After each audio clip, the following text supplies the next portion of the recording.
Hey, welcome to this week's edition of Sermon Scraps. We're going to be in Genesis 10 through 11 once again, so wrapping up our series looking at Genesis, but we're not quite really done with the series. I'll explain it once we get to the very end of the talk today. So one note is we do have the membership class coming up on Sunday, so I'd ask if you are interested in signing up, please do so before Sunday so we can make sure that we get enough food for it. If you ever want to learn more, this is one of the most helpful books I've read on the idea of church membership. So Church Membership, How the World Knows Who Represents Jesus by Jonathan Leeman. And as I said yesterday, it's not like you can't find a chapter and verse that says you must become a member of a church, but it is applied or assumed throughout all the pages of the New Testament. So that's a nice short little summary. There's also Tom Rainier's I Am a Church Member. It's another very helpful approach to explaining some of what it means to be involved in the church. The first part of this week's message was on the lineage, the genealogy in Genesis chapter 10. One thing I didn't mention that I thought was really fascinating was there's another lineage that comes up in Genesis chapter 11, at the end of 11 after the Tower of Babel. So it's almost like genealogy, Tower of Babel, like random excursus, and then another genealogy. And so it's interesting comparing the two genealogies. So the Genesis 11 leading up to 12 and Abram is very different. I'll put a picture up of this than the one that we see in Genesis chapter 10. So in Genesis 10, the ancestry, the line of Seth stops at Peleg, but Abram's line continues tracing down that all the way to Abram. Again, that's just another evidence that these genealogies are meant to serve more thematic than tracing individual to individual like we would. So like I've done history on my family before. I actually did a report when I was in middle school on my Norwegian heritage and was able to find documentation of, I think it is my great or else great grandma when she immigrated through Ellis Island, coming from Norway and then settling in North Dakota. Another thing that we again mentioned just briefly, Nimrod, like this person Nimrod, starting in chapter 10 verse 8, is just weird. Like apart from setting up that this is taking place in the land of Shinar, which is where chapter 11 begins, I still can't figure out why he's mentioned. Apart from he must have been really well known at the time, one of the first of the mighty men, whatever that means. I don't know if that's pointing back to the sons of God and the daughters of men back in Genesis chapter 6. I mean, there's some stuff that just doesn't make sense to our 21st century mind, so it's hard to exactly figure out what is taking place here. The other thing that one of the application points that I didn't really talk about at all yesterday is one of the commentators I was reading about this said Genesis 11, the Tower of Babel story, makes it clear that unity and peace are not ultimate goods. It's better to have division than collective apostasy. Jesus even says something similar in Luke 12:51. He says he did not come to bring peace, but division. And so we often view this, that unity, that peace are what should be desired. But if you have an entire group that is unified, that is living in peace with each other, but they've abandoned living as God has commanded them to live, the Tower of Babel tells us that this is to be condemned. So yes, we should pursue peace, we should pursue unity. That's what the New Testament compels and commands us to. But we also need to remember that we need to be mindful of how our theology is affecting and shaping how we are living as well.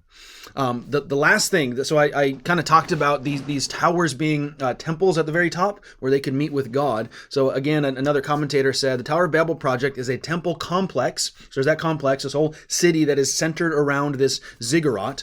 So a temple complex featuring a ziggurat, which was designed to make it convenient for the God to come down to his temple, receive worship from the people, bless them, and then go back up into the heavenly realm. So instead of like us needing, it's essentially viewing it as we need to do something for God to come and live with us. Whereas we see in Genesis that God just comes down and walks in the cool of the night with Adam and Eve. So now we've made it through these opening chapters of Genesis.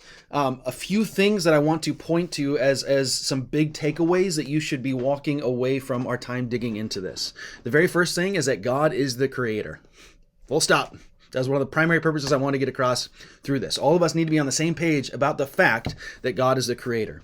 So there's the EFCA has written a book called Evangelical Convictions, a theological exposition of the statement of faith of the Evangelical Free Church of America. There's another updated edition coming out to this soon. But one of the first things it talks about God being is the creator. And then it talks about how the opening chapters of Genesis are not necessarily scientific in the way that we would think they are. So in this section, this is going to be a really long quote, just to kind of help set up and frame the way we should view some of these opening chapters. It says, since science deals with causal relationships within the created order, the existence of creation itself must be a philosophical or theological question. So often we come to this as a scientific text, and that is not the primary purpose of it. And so then it goes on and says, what should we be united about in the EFCA? So again, quoting from Evangelical Convictions, though all evangelical Christians are united in the conviction that God is the creator of all things, they have been divided over how God created, how long it took, and what process he may have used. What is the nature of the days in Genesis 1? Most through church history have taken these days in a straightforward, literal way and have affirmed a creation in 6 24-hour periods. Others contend that day in Scripture can refer to a longer period of time, and that geological ages can be subsumed in the word. Still others believe that in using this literary form, the biblical author was not intending to give a description of the mechanics of creation at all. The creation week of Genesis 1 is a literary device, which itself makes important points but does not connect much with extra textual historical reference.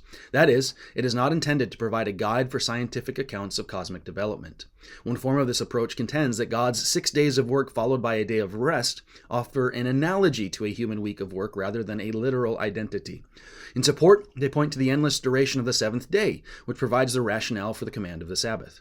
To be sure, Genesis 1 expresses truth about God as creator and his creation, but because of the uncertainty regarding the meaning and literary form of this text and the lack of evangelical consensus on this issue, our statement does not require a particular position on the mechanics of creation. However, to be within the doctrinal parameters of the EFCA, any understanding of the process of creation must affirm 6 things. 1, that God is the creator of all things out of nothing. That is ex nihilo. 2nd, that he pronounced his creation very good. 3rd, that God created with order and purpose. 4, that God is the sovereign ruler over all creation, which by his personal and particular providence he sustains. 5, that God created the first human beings, the historical Adam and Eve, uniquely in his image. And 6, that through their sin, all humanity, along with this created order, is now fallen. And that's articulated in Article 3 of our Statement of Faith. So that's the summary of the creation piece. I tried to stay out of a lot of the contentious and debatable issues in this text, and instead wanted to approach Genesis from a biblical theological lens of how does this set up the storyline for the entire rest of the Scriptures. The other thing, so that was the first takeaway, God is a creator. The second thing is the world as we see it today is not the way it was supposed to be. So when God originally created the world, he meant it to be in right relationship with him and in right relationship with each other. And then the fall comes in Genesis 3, and because of that, we see all the implications of sin wreaking havoc across the world today. So the last thing, the third biggest thing I want you to take away from this series is that we need to believe in God today in order to be saved from destruction. That's the only way that we have any hope of surviving, thriving, and seeing ultimately Jesus come back and restore everything that has been broken.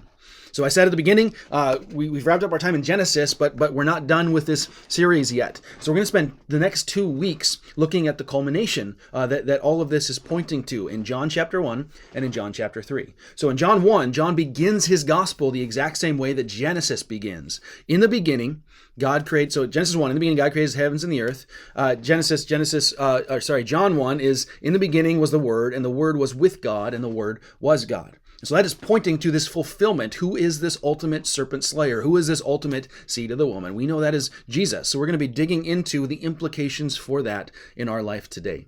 John 1, I think, serves as the culmination of the whole story of Genesis. And so we'll begin tracing some of these similar themes and how the Gospel of John lays that foundation as we go into this Advent season, where we acknowledge that the serpent has been slayed, but he is still thrashing around. He is still bringing a division and discord in our world today. So we eagerly wait and long for Jesus' second coming.